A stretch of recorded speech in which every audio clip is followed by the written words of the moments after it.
Hi, my name's Justin Johnson. And I'm Josiah Stowe. And we are Dominion Wealth Strategists. We are created to put money in the hands of those that are sitting in the pews. From budgeting to estate planning, savings accounts, retirement planning, life insurance, and a heck of a lot more here at Dominion. That means that you are leaving an inheritance that passes multiple generations because that is the legacy. It's part of our mission. All of Christ for all of life. And all of finance for Christendom. We're talking the Minnesota shooting with Cory Wing and Andrew Rappaport. Stick around. Exploring theology, doctrine, and all of the fascinating subjects in between, broadcasting from an undisclosed location, Dead Men Walking starts now.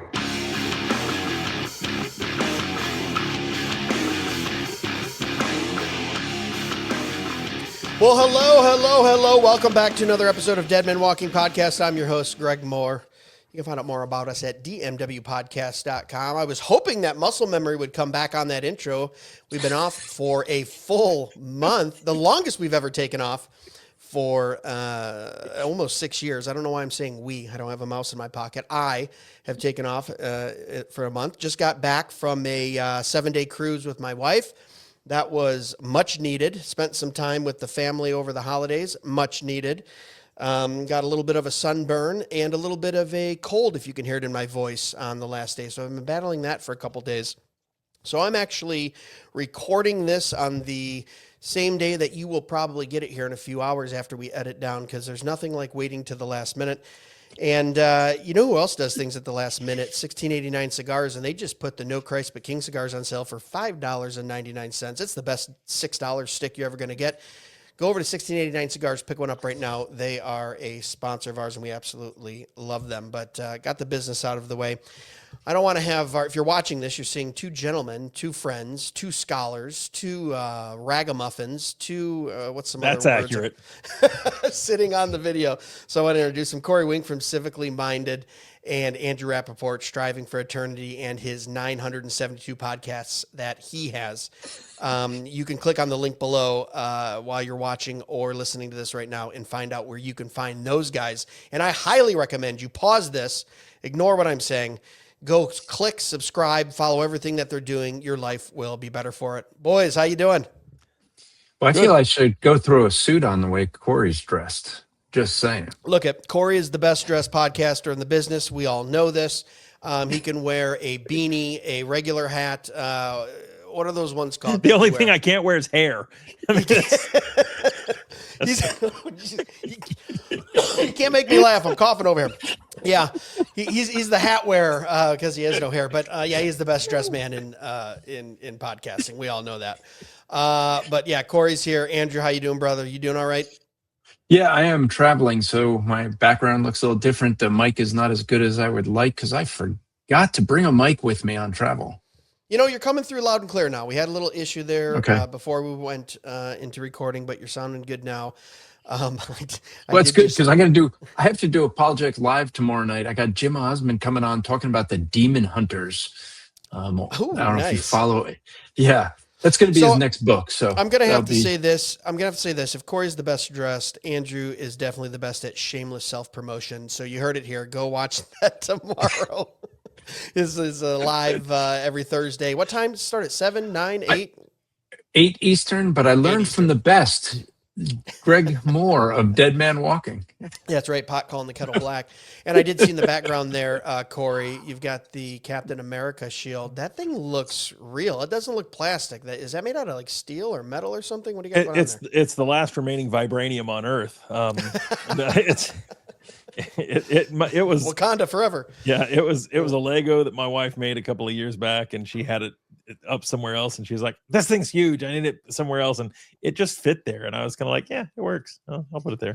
Yeah. Also, I see in the background we have a Civically Minded coffee cup there on your right, maybe my right, and then look at it. I got one here too, matching. You over do. Here. You do. Am I pointing to the right thing? No. Nope. Other way. Nope. Jeez. Yep. Right there. We go. Right there. there. Go get yourself a coffee cup, guys, too, because it's my wife's favorite coffee cup. I have one that says "World's Best Dad," so I'm a little biased on that coffee cup. But the nice thing I like about those, and this so is who did you steal that from? He graciously gave me one. I didn't have to go lift it from his podcast studio when he wasn't looking. So thank you. I was talking about your coffee cup. Oh, My biggest complaint about coffee cups is when they make the loop too small, right? And this is a big loop. You have the big loop. Some people go and they cheap out and they go with the small loop. All right. I don't drink pinky up. I don't like 2 fingers in the loop. I want to get 3, maybe 4 fingers in that coffee cup. Yep. And the civically minded coffee cup does exactly that. But we didn't come here to talk coffee cups. All right, guys. It's been a month off. It probably seems like I'm talking a little fast. I'm excited to be back with the people, to be back with both of you brothers who just found out about this episode about 12 minutes ago. So thank you.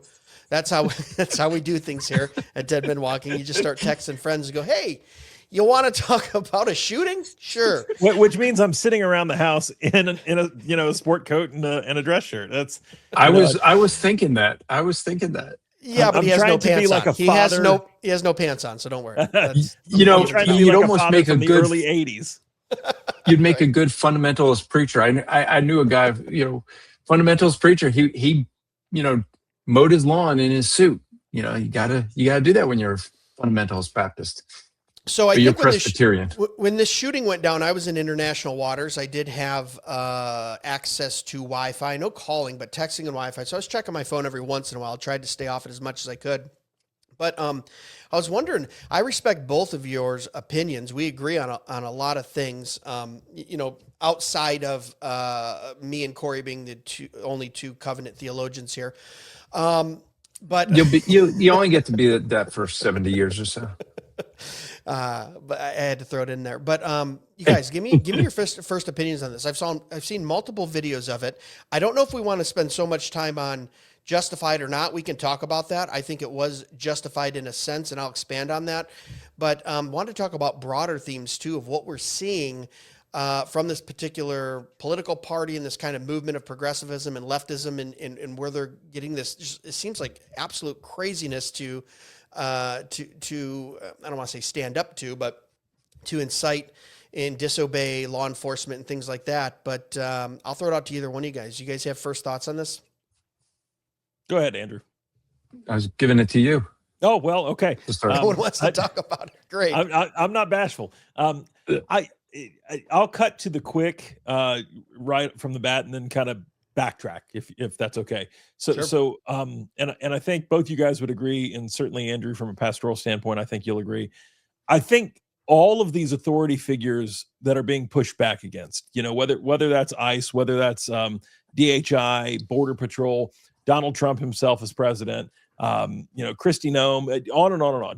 Doesn't matter at what level, from local to state to federal. All of these authority figures that are just completely being pushed back against all the time are merely standing in as figureheads for God. And what do I mean by that? The heart of the lost man or woman hates God. We're told that in Scripture very clearly. They rebel and reject the authority of God. They cannot stand the idea that anyone, regardless of authority position, regardless of, in God's case, the fact that they created the universe, including them, they don't like the idea that anyone's going to tell them what to do, how they can live their life, how they can't live their life. So all of this fundamental rejection of authority, in my humble opinion, all stems back to, this is a rejection of the most fundamental authority of all, which would be that of the Creator God. So anyone is a decent stand-in when you're just mad at your ultimate dad. Yeah. Andrew, what do you think? Yeah, well, I'll take a step further back and say this entire thing is just a distraction. You could have expected it. In fact, I called it once they started finding the fraud that was in the Somali community. They were looking for something to distract. This is yet another distraction for the Democrats to get away from the fact that they have been robbing taxpayers for votes. And part of me feels we shouldn't fall for the distraction. But there's an aspect of this that I think you want to hit on, Greg, which is why I think I posted a thing. It was 77 or 88 days. They went from no kings to we want to restore the dictator to Venezuela. Right. It's they got to have whiplash in flipping their heads back and forth so quickly between what they're protesting. I mean, these are professional protesters. Many of them, yes. There is many of them. And I heard one that claimed he makes 80 grand a year protesting. He's been to 100 protests. I'm going, maybe I'm in the wrong line of work. Yeah. So here's kind of my thought on it too. And I wanted to get to the broader points because there's a little, let me first say this. Politically, there's a little bit of a libertarian streak in me. Okay. And I'm always and maybe it's also my sense of justice too, as a believer, but I'm always looking at people in authority and making sure that they are not usurping their authority or using it incorrectly as aligned in the Bible, right? So any police officer that is misusing their authority, whether that's beating or mistreating or stepping over constitutional bounds, I'm always looking at that, and I will call that person out, man or woman, whoever's doing it, politician, police officer, FBI agent, ICE agent, whatever it is. So that's the very first thing I look at when I see a video like this.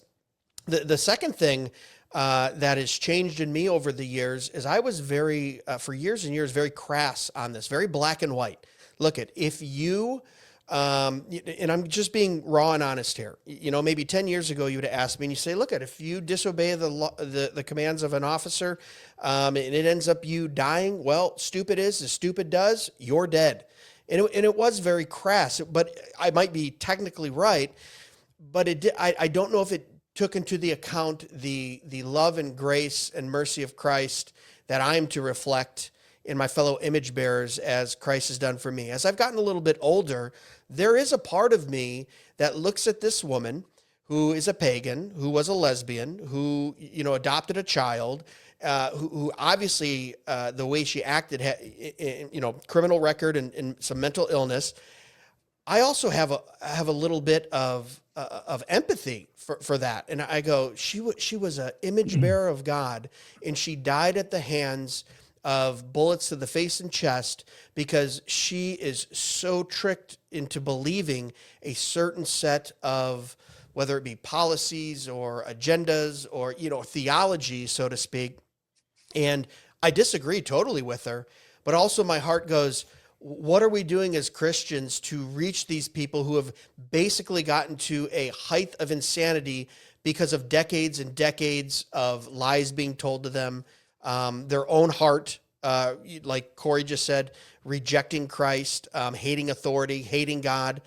So there's a balance of that too, to where I say, I can say as a right conservative, Christian nationalist who says, yeah, absolutely. If you're doing something illegal, the authorities should be arresting you or deporting you or whatever.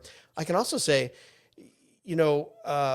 I have to show there's a little sadness there that it had to go this far and it had to result in death, right? Now look at the far right or the new right. If they hear this, they're going to go, oh, this guy's a wussy. This guy, whatever. Because you cannot show any type of mercy towards someone who has died doing something stupid, who we don't agree with, who's a pagan. And I'm wondering if that is part of the reason why we're having such divisions within the Christian right and the Christian movement right now as well. But I said all that to say this. I want to talk a little bit about why these people are acting this way. Liberal women have been fed a lie for so long that they don't necessarily need a husband. They don't, and feminism too, they don't need a husband. You don't need kids. They're a burden, abort them, murder them, go get a career, go be an activist. And we all know that, all three of us know that God has created men and women extremely differently, and women especially with natural caretaking abilities and tendencies, right? Very emotional. And they've now focused that energy to their cats, to the supposed immigrant that's a victim, to black culture, to anyone that they think that they need to support or help or nurture. And I think we see not only corporations in the left, but also activism taking full advantage of that and going, yeah, go run wild on the streets. Everyone is a victim.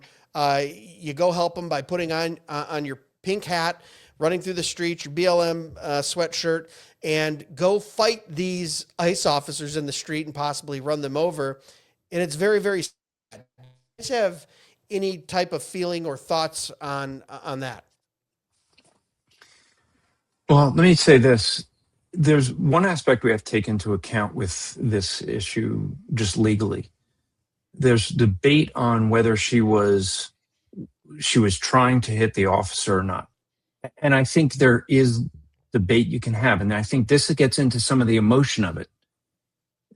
Not to what you were saying, but there are people who, even in Christian circles, who are being drawn because she was distracted by an officer that was trying to detain her, and was in her car window.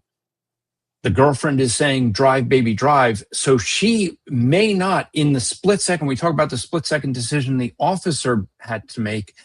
Her split second decision was she heard her friend say drive. She starts driving. She may not have looked up in time. However, legally, none of that matters. Once she blocked the road, she set up an ambush possibility, and that right then and there, whether she knew it or not, she allowed for lethal force to be used against her at that moment. The fact that she drove into him is what determined him to say, okay, we have to keep in mind, he had already been dragged several hundred feet previously. So he made a quick decision, split-second decision. We're looking at it in hindsight and frame by frame and making decisions. But she, whether she knew it or not, had put herself in a position where she was breaking the law and put herself where he had every legal right to do what he did.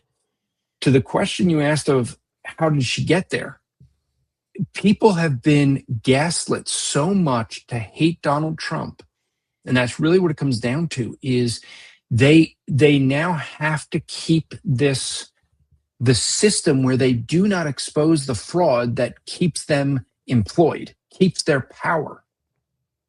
And you have a whole generation of people that have decided they don't want anything to do with God. They want to remove God from society. Well, when you remove God from society, you remove the accountability that you have to your creator. Sure. And when that is gone, and the studies show, if people don't believe that there's an afterlife where they're accountable to God, they feel that they're morally right to do whatever is best for their interests. And they have been told, and if you listen to the video, the longer video, you hear them chanting Nazis to the ICE agents. ICE are law enforcement. I know there's people that are saying they're not. They actually are.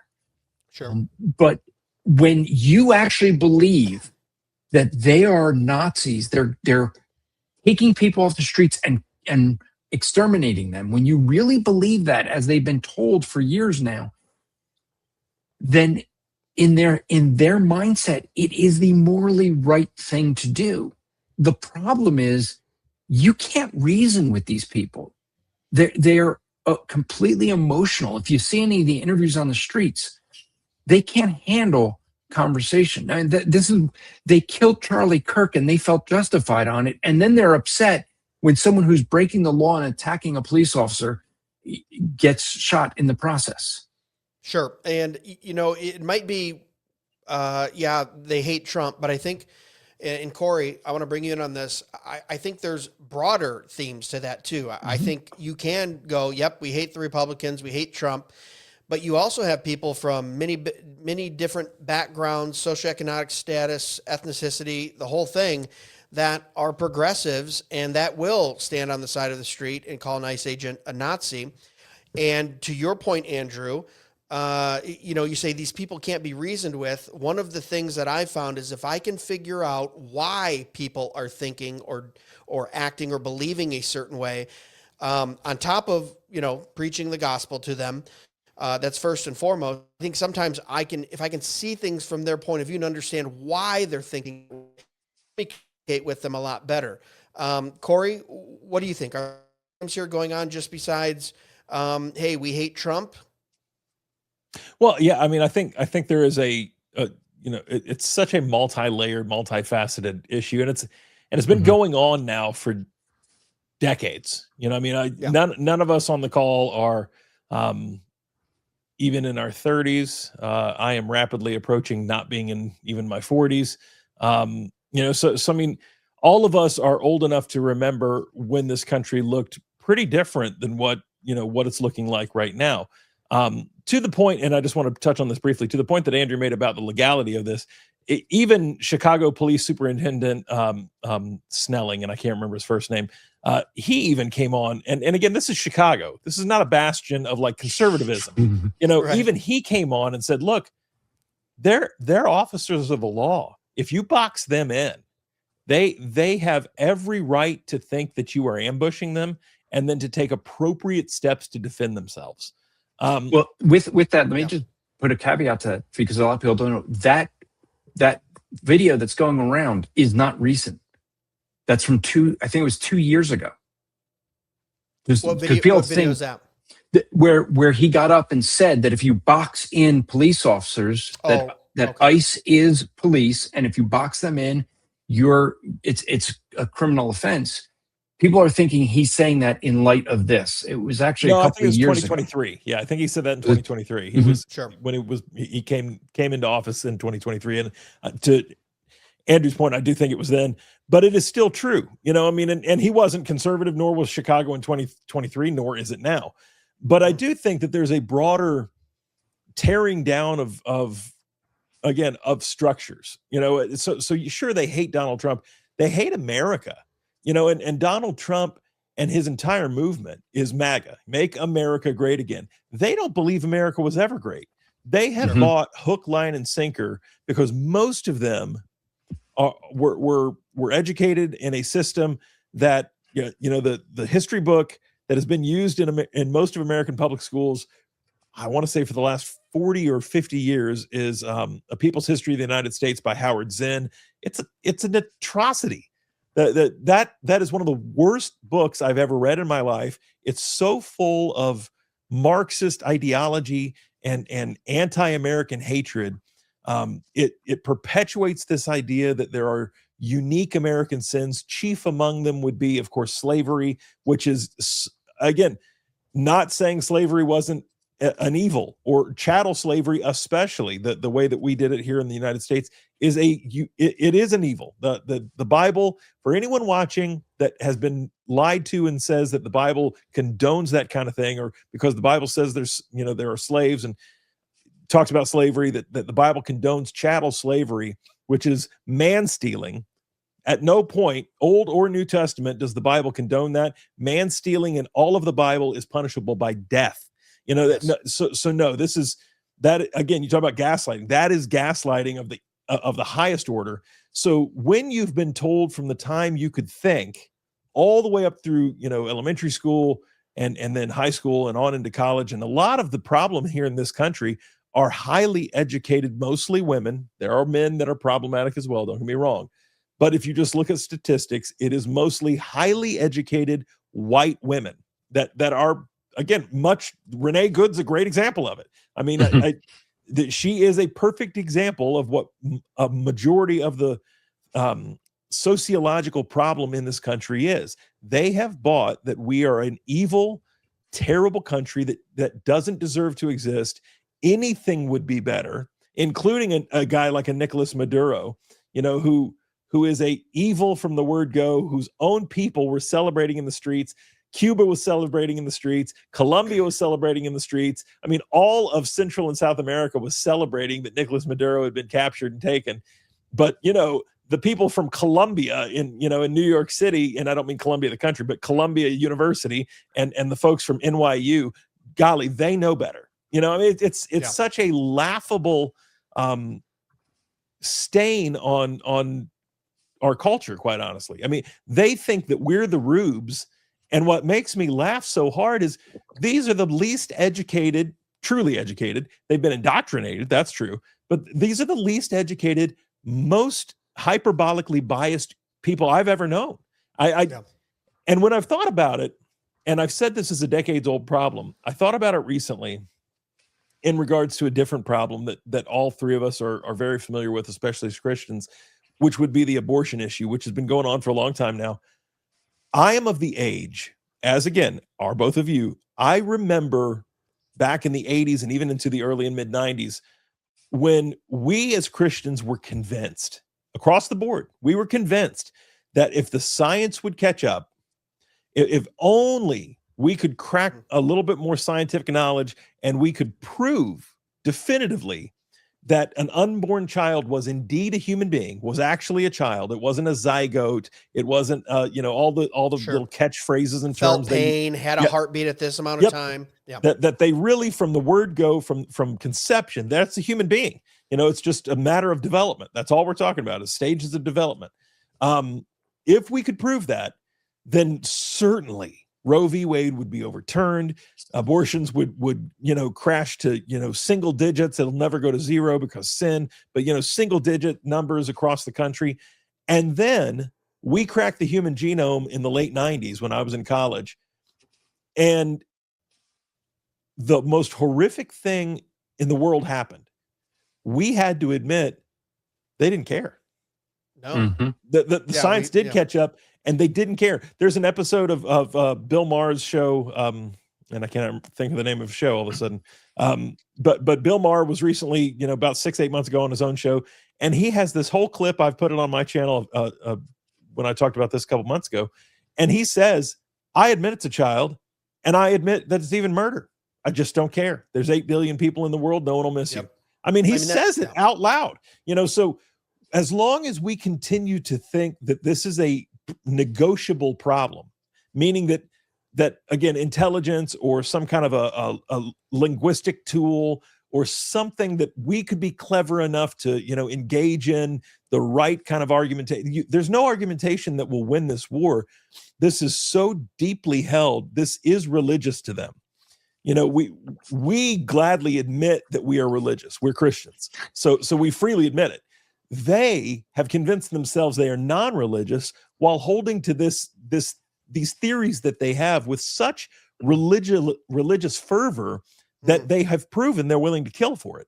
I mean, so the same people that are saying, say her name over this instance, and again, we could debate all night on whether it was justified, non-justified. She was in an area she shouldn't have been in. If she had a husband at home who was half decent, I wouldn't let my wife go and do what she did. Neither of you would let your wives go and do what she did.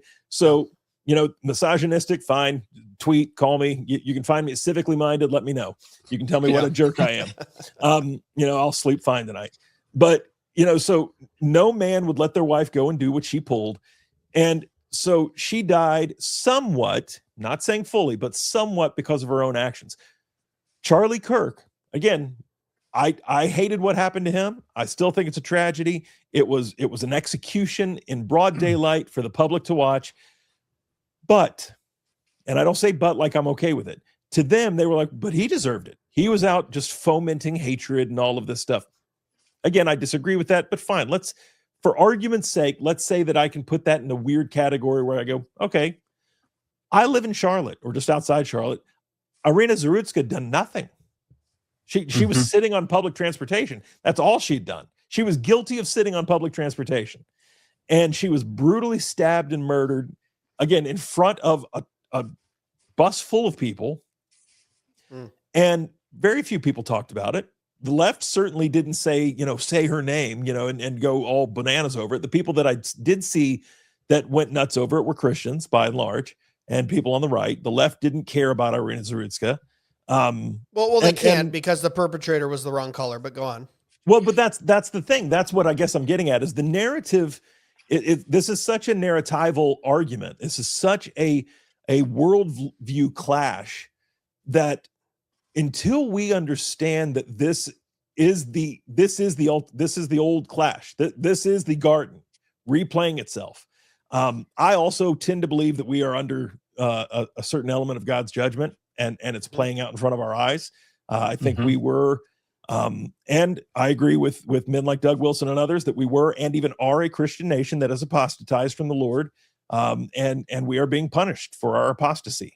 That God will only put up with so much, and corporately, while individually He continues to bless Christians all over the place, obviously, corporately as a nation, and we as Americans don't understand that categorical thinking. We are so ruggedly individualistic, to quote Zohran Mamdani. We are so ruggedly individualistic that we do struggle with the Bible when it talks about corporate type belief. You know, it is really hard for us as non-Semitic modern day Americans to read a ancient book from a Semitic culture. Thank you, Andrew, as our Semitic representative, and understand that they wouldn't understand. They would look at a country like ours and they wouldn't even really be able to understand our societal makeup. It would be really confusing for most of them.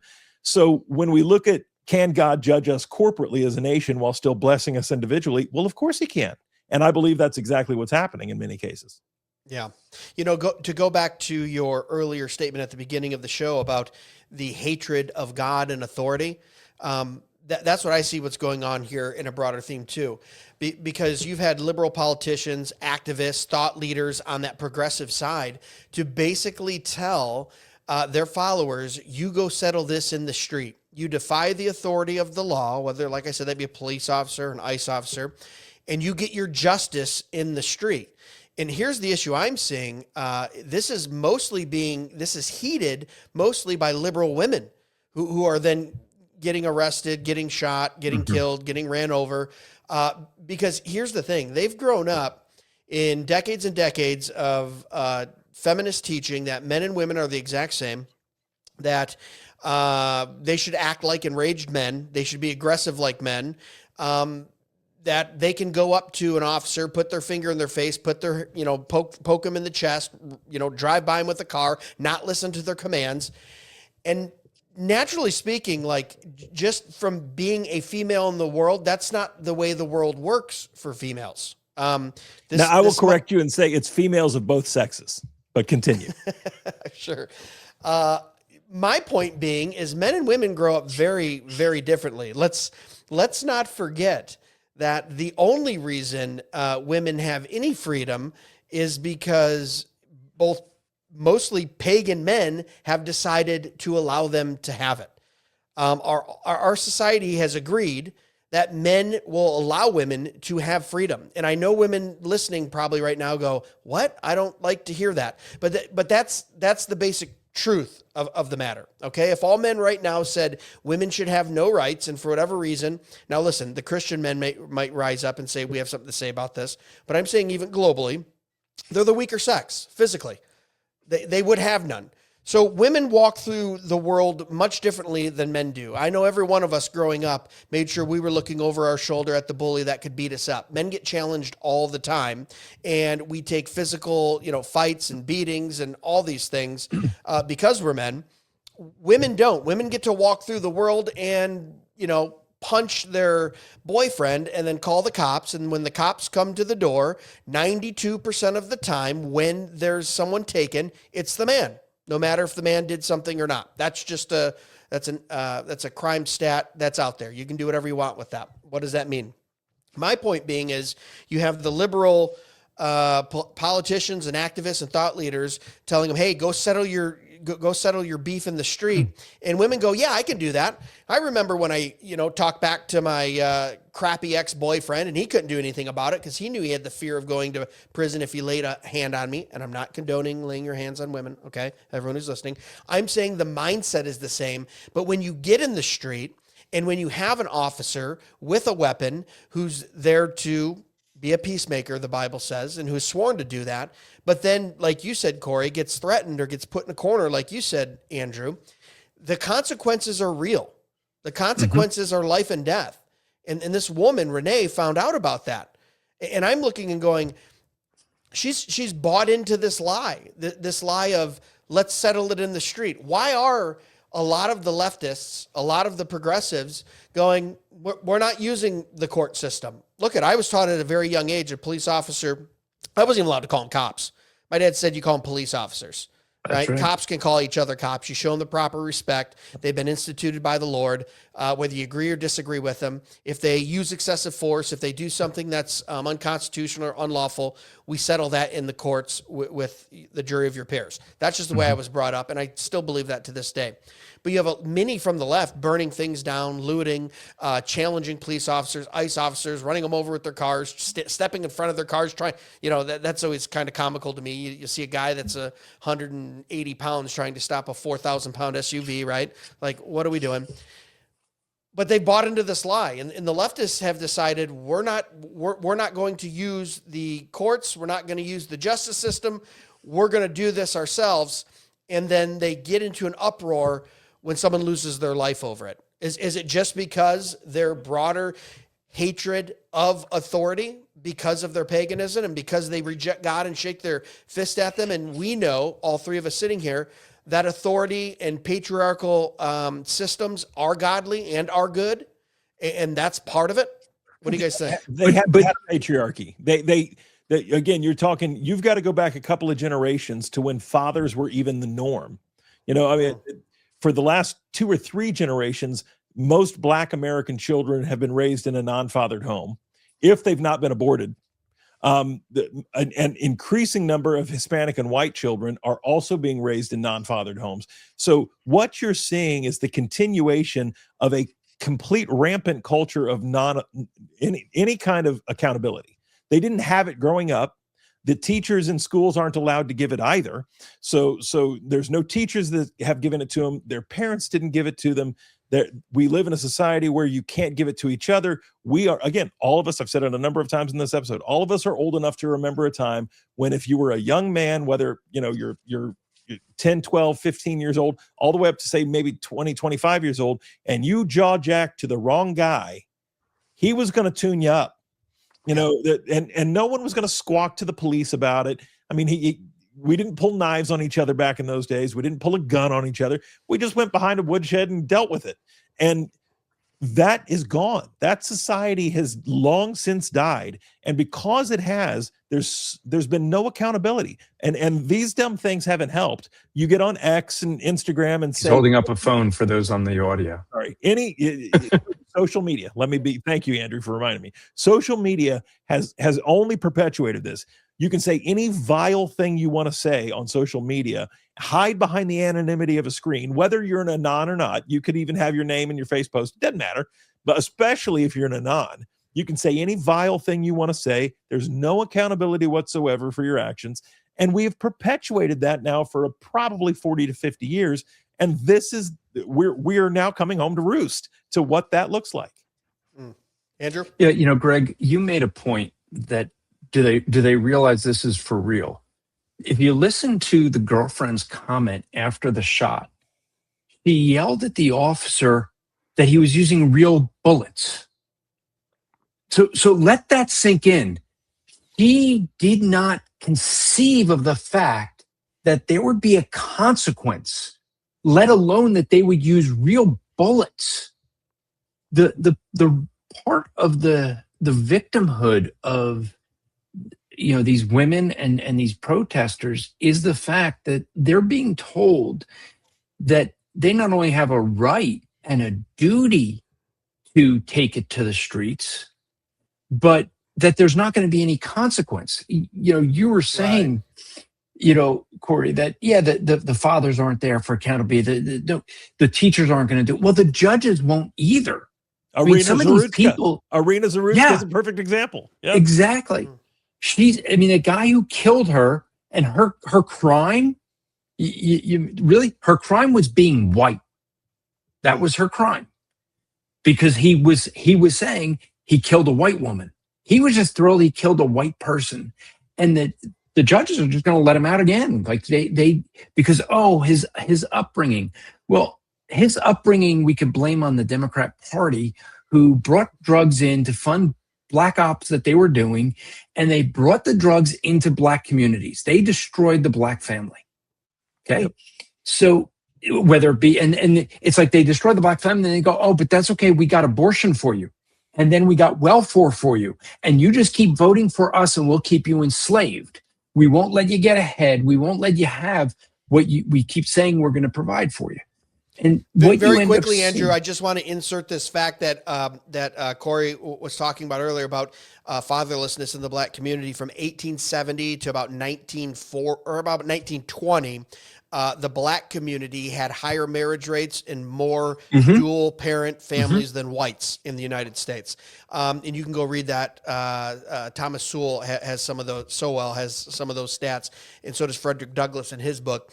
Absolutely amazing how fast government dependency and the Democrats have torn down the minority community. But go on. Because when they were struggling against real racism, when they were struggling, it's not what they call racism today. Today, everything, you disagree with me, it's racism.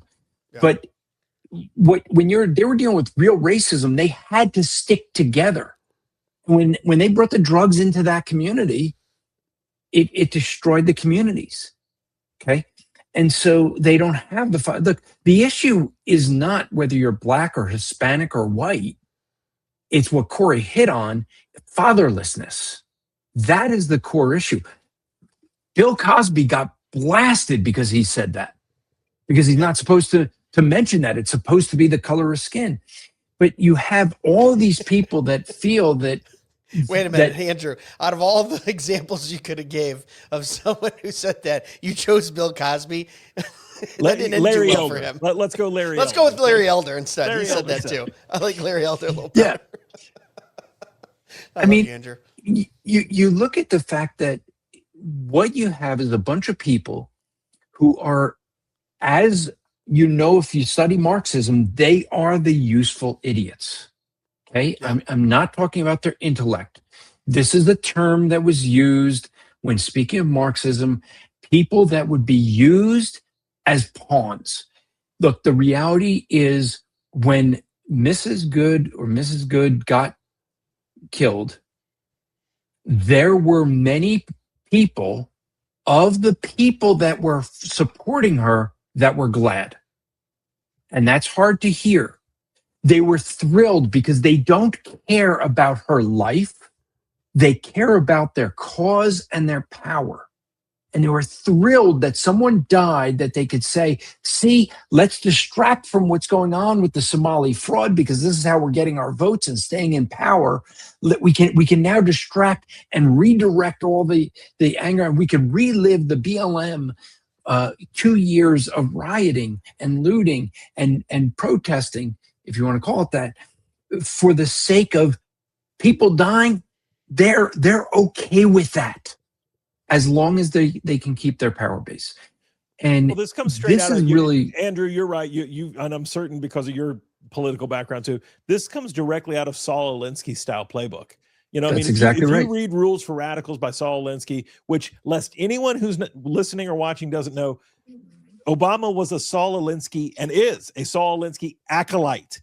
Hillary Clinton did her master's thesis on Saul Alinsky. I mean, guys, Saul Alinsky is their godfather. He is their messiah. He taught them everything they know.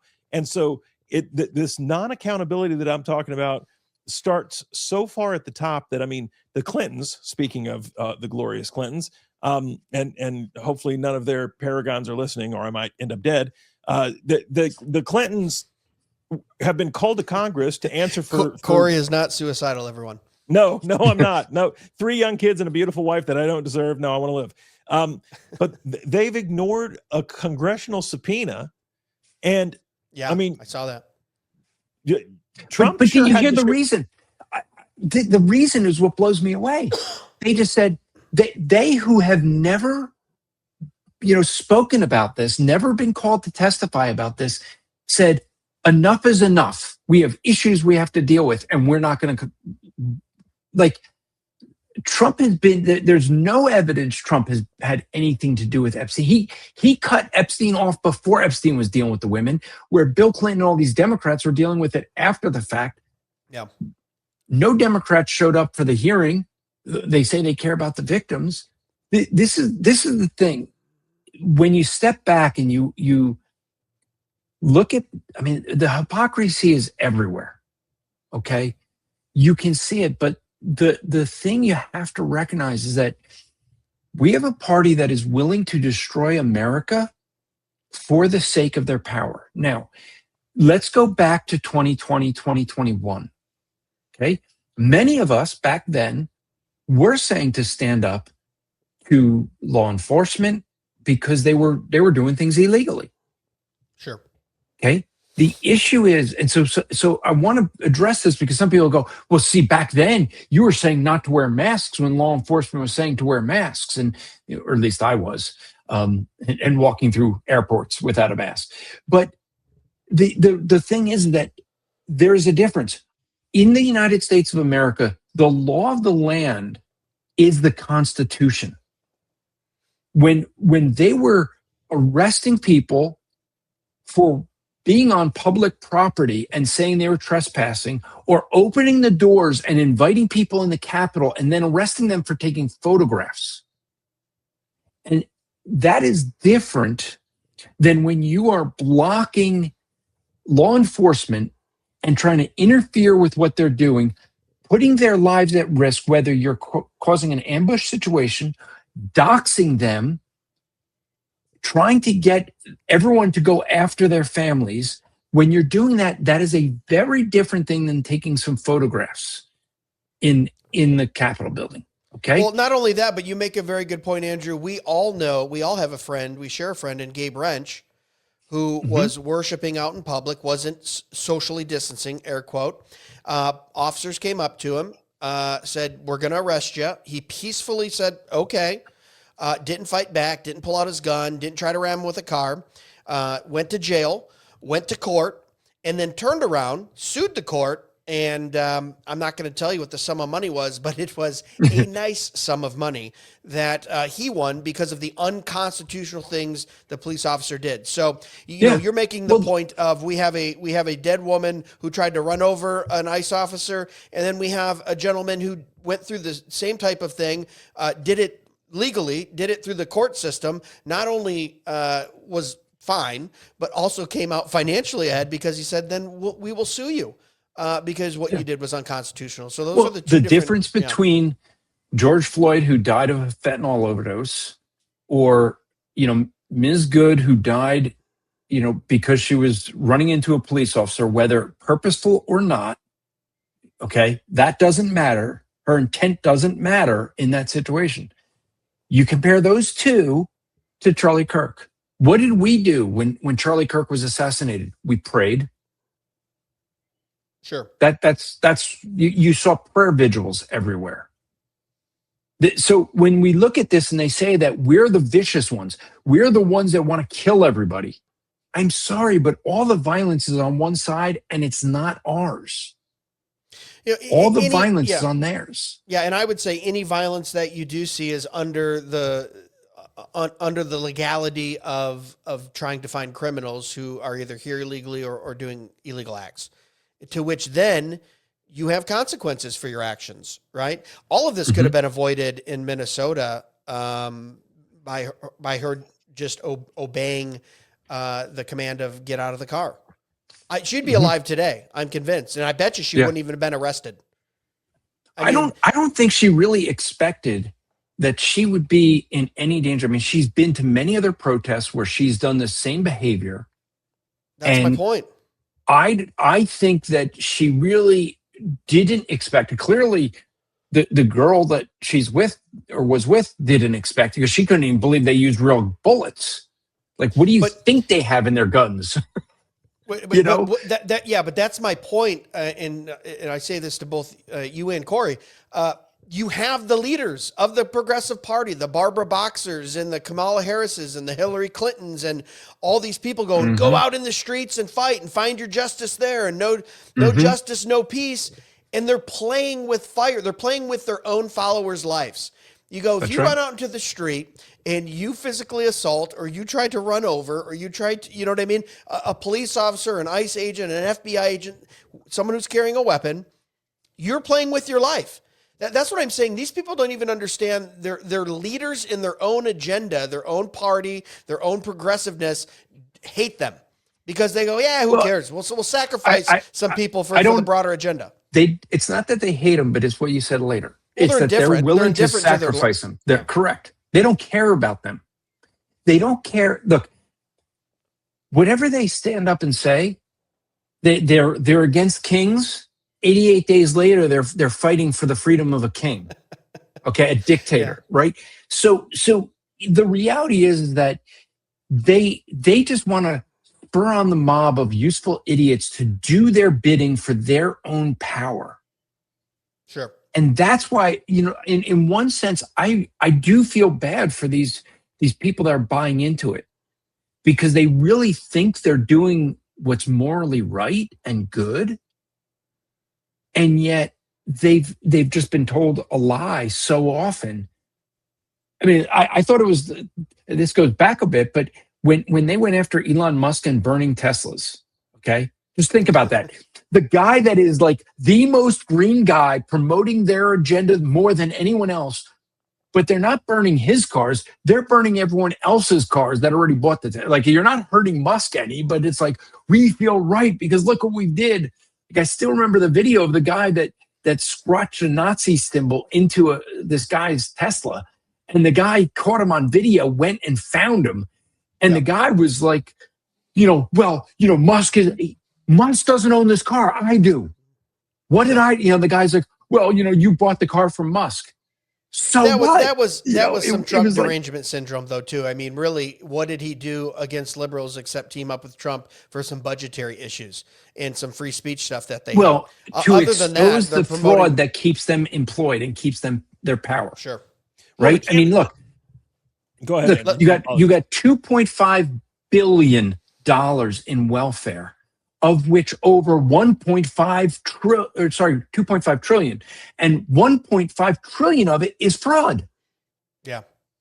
So the reality, if there's people who are on the welfare system saying there's not enough money for them, it's because all the illegals are getting 100% of it.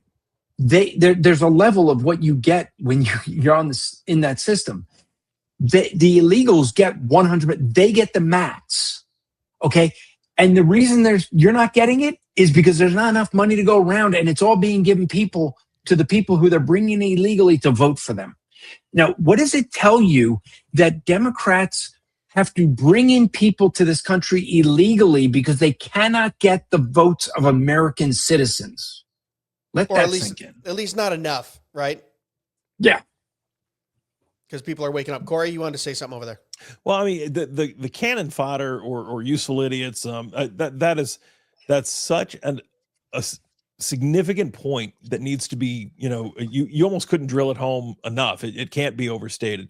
I mean, when you think back to the Bolsheviks or even after post Bolsheviks of the CCP USSR days, but especially you go back to, like, say, World War II. The Russians, and this is how Russians still do war.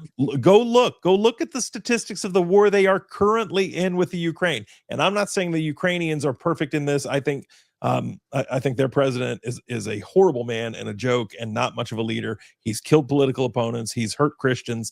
I'm not a fan of his. But the Russian war machine has always only had one philosophy.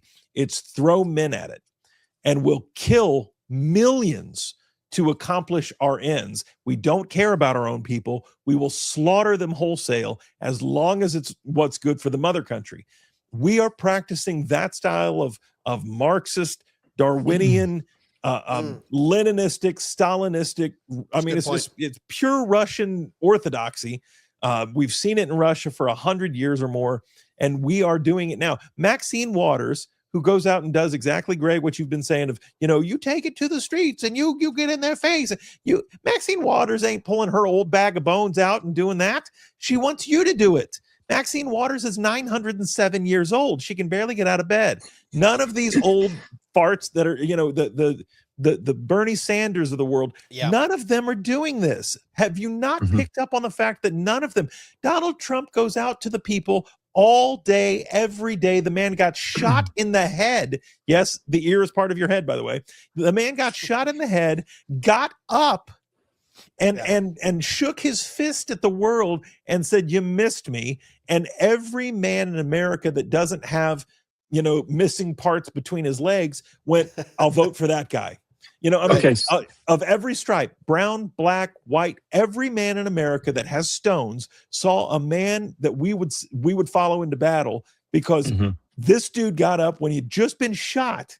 And despite what his own protection detail wanted, he said, I want the cameras to see me, and I want them to see me say, fight, fight, fight. You know, and that is what men feel deep in their souls. So when I said earlier about women of both genders, women of both sexes, I mean it. You know, these Nancys that are on the left that are wearing their, you know, double ply masks in 2026 with the rainbow cult on it. These are no more men than the woman that just got killed. I mean, most of them were, again, fatherlessness. Most of them were raised by a single mother or maybe two lesbian mothers. They've been emoting their entire lives because they never had a man at home who took a belt to their rear end when they were bad, and they've never had a man that taught them how to be a man. So all of these little Nancy boys are out there perpetuating the womanhood that was the only parentage they ever had. You know, and so I agree. Both of you have said it, and I will agree. The Christian side of me feels sorry for these lost children, and they are lost children. But my empathy for lost children can only go so far because upstairs I have my own 3 children, and I'll be damned if I'm going to let you tear down everything that good men built so that you can maybe kill my Christian kids because they threaten your weird toxic world. Yeah. Well, I think the orders of love is very important there too. Go ahead, Andrew. There is another distraction going on. Okay. I mentioned the one distraction, right? But I'm going to bring it back to that because what is more of a threat right now in America is not Marxism. Even though we've been talking about them pushing this Marxism, the real threat is Islamism. Is you have a group of people that they do have fathers in the family, and they have lots of children, and they are willing to, they're willing to even work with the people that they hate to get their agenda across, because in Islam, you are allowed to lie to protect the faith. It's called taqiyya. Okay. They'll work with those that promote homosexuality. I don't know if you guys saw the video. There was a girl from New York who she was protesting for Palestine, and she went to Palestine because she wanted to be there with the people with her Queers for Palestine sign, and she didn't have a burqa on, and they were beating her on the street. And she's sitting there crying like, but I support you, as they're beating her for not wearing a burqa. You know, the reality is that the real threat, this country, our founding is on a freedom of religion. But one thing you have to recognize is that we could sit here as Christians and see that we don't believe that our politics is united 100% with our religion. Our religion influences how we vote and how we view things, but you cannot separate Islam, the religion, from Islam, the politic. Sharia is part of it. And that's what they're bringing in. At the heart of this issue is the fact that there's a bunch of Muslims, Somali Muslims, who've been defrauding the American taxpayer for years, and they're being shipped back home. And you have people that are saying, no, we can't have that. The reality is the very people, if the Muslims had their way, this woman wouldn't have been shot in her car. She would have been thrown off the building along with the girlfriend and all the rest of them. Excuse me. And it's just, that's what they want. Well, to your point, you said taqiyya. To your point, that there's another foundational, pivotal thing that is taught in Islam of jizya. You know, so the theft of our wealth, they consider jizya, which jizya is you tax the non-Muslim at a higher rate than the Muslim. You steal their wealth. You increase the dominance and the wealth of the Muslim by burdening the non-Muslim, pagan, or what they would think of as a pagan, with this incredibly high taxation. So the theft of our resources is merely jizya. That they would see this all as completely acceptable and yes. taught firmly in their holy books. Correct. Look, we are being attacked on many fronts in America by multiple. It's a multi-pronged attack, right? I think that's why we've just seen a rise in the talk of Christian nationalism and things like that, of people going, look, when are we going to get back to some sanity? Even the common person who might not be a believer goes, man, this country has went to hell in a handbasket. They don't even understand that they were coasting off of Christian morality, Christian principles, right? Biblical, right? So even the average person who's not a churchgoer, not a believer, is going, wow, we're real backwards here, because they lived in the shadow of and benefited from 190 to 200 years of Christianity in a country that's basing their laws and morals on Christianity. Greg, when have you heard anyone complain about Muslim nationality, Islam nationality? No, and they would prefer that. They'd prefer us not to talk about it, because part of their religion is to be covert and to get into powers of position and then to. But even those that are not Muslim, the Democrats, the liberals that are like, they sit there and bash Christian nationalism in a nation that was based on Christian values, and they want to promote how Muslims were part of the founding of this country. They're talking about the Somalis and how they were founders of this country. You know what they contributed? Piracy. Yeah, that's what they contributed. If you understand the Jefferson history, knew how good the Somalis were all the way back in Jefferson's days. They contributed all right, and Jefferson would say, "I taught them a lesson." Yeah, I mean, why is there no complaining about Islam nationalists? I just posted something on X, and I know we're getting up against time. Oh, you got yourself in trouble. I don't even know what it is, but I just know if you posted something on X is all I need to know. No, it wasn't controversial at all. It just I had read it and I just went, wow, how far have we come? The old Deluder Satan Act of 1647, the very first law on public education, Massachusetts Bay Colony.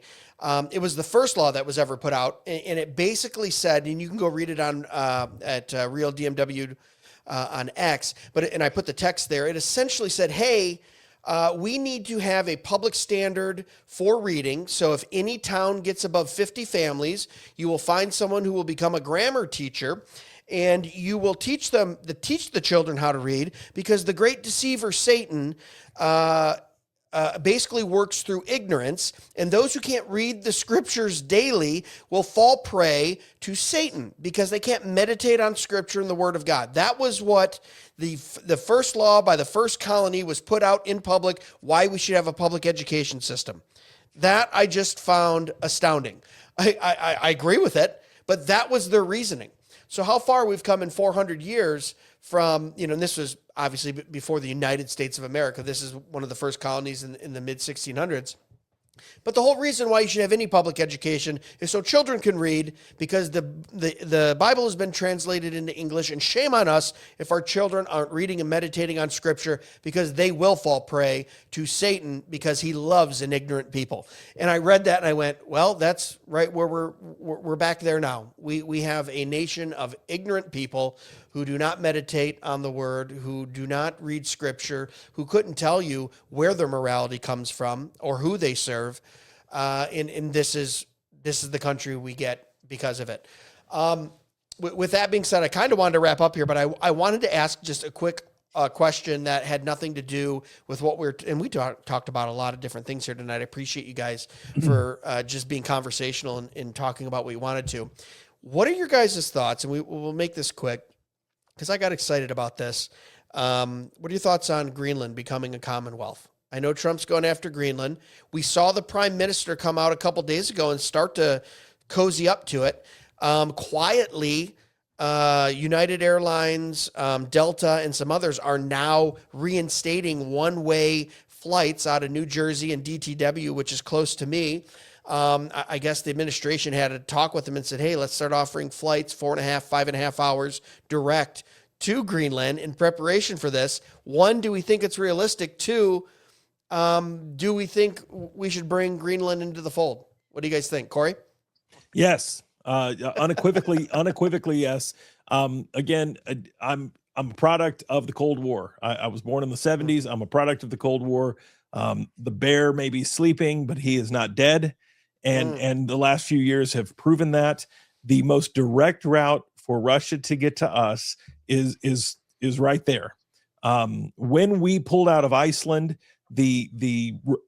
all of Russia, and I mean, this is easily documented. You go find this. When we pulled out of Iceland, we used to have a base in Iceland. When we pulled out of Iceland, all of the activity there in the Crimean Peninsula and in the Black Sea and all of that on the Russian side exploded when Obama and again, Andrew, you were in DC during that administration when Obama pulled us out, or not pulled us out, but really lowered and lessened our influence and our numbers in Europe. That's when they went into Crimea and took Crimea in 2008. So I mean, it is quantifiable. It is quantifiable when America has backed away from having a presence in that part of the world in a significant way. Russia is expansionary. They just are. It's who they've always been. So yes, we should absolutely, I don't think we should take it by force. I don't think that's even necessary. Denmark cannot afford to keep Greenland, period. It's a burden to them. To say otherwise is insane. We could easily, and again, we could do what we did in, Venezuela. We built Venezuela's oil industry. We built their refineries back in the 60s and 70s. Go look it up. So it's about oil. Duh, it's about oil. You think the Chinese and the Russians were in Venezuela because of the food? It's about oil. Of course, it's about oil. They were there for the music. You know, I mean, but we built the refineries. So guess what? It's like the Panama Canal. It's ours. It should be ours. It was our blood, sweat, finances, and tears that built it. So I am an imperialist from way back. I make absolutely no bones about it. Someone will run things, whether that's in my house or at my church or in this nation or even across the globe. We don't live in a vacuum. Someone will be the big dog. Someone will run the show. You want Russia to do it? You want China to do it? Those are only the three options. It's us, Russia, or China. No other nation currently is big enough superpower to do it. So which of those three powers would you like to be in charge of the world? I pick us. All right. So geopolitically important. Andrew, what do you think as we wrap up here? Well, first off, I cannot confirm or deny where I was at the time of, just for the record, since you're on the record. You know, I'm not, what we know is, you know, as Cory said, that Russia and China are trying to get in there. Denmark won't be able to stand for long. That's what we're told, right? I don't know that to be true. So I don't have as hard of a view as Cory does. Okay. Just because I do know that some of this is propaganda for different things. You know, but I do think it would be safer for us to have a base that is closer to that. If Russia and China are trying to get that, then yes, I'd be more in line with Cory and a harder position. Look, what are we going to do? Make them the 51st state and then have them vote Democrat? Nah, you make them a Commonwealth, just like you did Puerto Rico, U.S. Virgin Islands when we bought those, just like Dominican Republic. And once the Democrats get power, they're going to make them all states. I mean, they haven't yet, right? Look at the Commonwealths have a great deal. Yeah, they get to sit in Congress. They don't get to vote, but they get the full tax benefit of the U.S. federal government when they're tiny little islands that have really, you know, outside of bamboo and salt, like in the Grand Turks and things like that. Greenland's not a tiny little island. Yeah, but Greenland only has 57,000 people. I mean, it's 57,000 people. There's more people in my county. You know what I mean? But I'm a little selfish. I agree with Cory. Geopolitically, it's absolutely smart. But there's a little selfishness in me that goes, I would love to hop on a plane from DTW, from Detroit Metro, and 5 hours later be in Greenland and be able to just walk around with my Michigan ID and go explore those mountains and some of those little, villages and things like that. It's absolutely gorgeous country up there. So, Cory, what essentially we learned tonight is that there's more people in there's more people in America that Greg owes money to than in Greenland. Not that many. It's very few people, just a lot of money. All right, fellas, we're going to wrap it up here. I appreciate you guys jumping on, talking about a very sensitive subject, but as always, you handled it well. I feel like I need to bring Andrew back just to talk about that Minnesota fraud, because you brought it up a few times, and it is insanity how many billions of dollars and how brazen it was. I'll just say this, and we won't get into it. It goes deeper than just some Somalis that were committing fraud. People had to know. Politicians had to know. People higher up, they cannot be that stupid when you look into it. Tim Walz there started impeachment. They started. I mean, Tim Walz. It ended Tim Walz's re-election campaign. He goes, I'm out. Okay. I'm sure someone had a talk with him, right? So on X, I shared this. I know it's beginning of the year, but the guy who did that video. Where he went to the daycares. Nick Shirley, Nick Shirley. He put an X out that said, "I ended Tim Walz's career." I shared that and said, "This is a killer post, and it is the post. It is the X of the year." I'm declaring it already. That was like, wow, it's pretty early in January. I want to send him to like Kamala Harris's. If he's that good at ending political careers, I've got about a dozen that I'd like him to go after. Kamala Harris already ended hers. She can't even get a single vote to get in a primary. All right, guys. Cory, civically minded guys. If you like this kind of talking, what Cory was talking about, civically minded, man, that's the place to go. Cory, tell them where they can find you and follow you. Again, you can find me at Civically Minded. It's spelled a little funky. CIVECCLY. CivicallyMinded.com is my website. Civically Minded is my YouTube channel. You can find me on X, Instagram, TikTok, all the socials, all the stuff. Nice. I'm a PCA pastor as well at a church here in the greater Charlotte area. And so come from a reformed kind of soteriology and attack it from a covenantal perspective, but heavily into politics. So yeah, if you're into that kind of stuff, come see me at Civically Minded. Awesome. And Andrew, Striving for Eternity, Rappaport, Apologetics Live, tell people where they can find you. You can find everything at strivingforeternity.org. If that's too hard for you to spell, because civically minded, if that's too hard, sfe.bible. You can find our podcast there. We have the Christian podcast community, of which these two guys should be part of. I'm just saying, but hey, we got over 50 vetted podcasts, so you will find something that you like.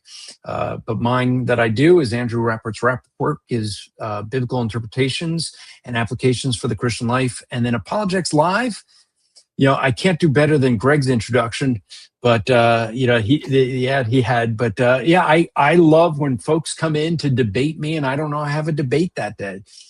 So those are the more fun ones.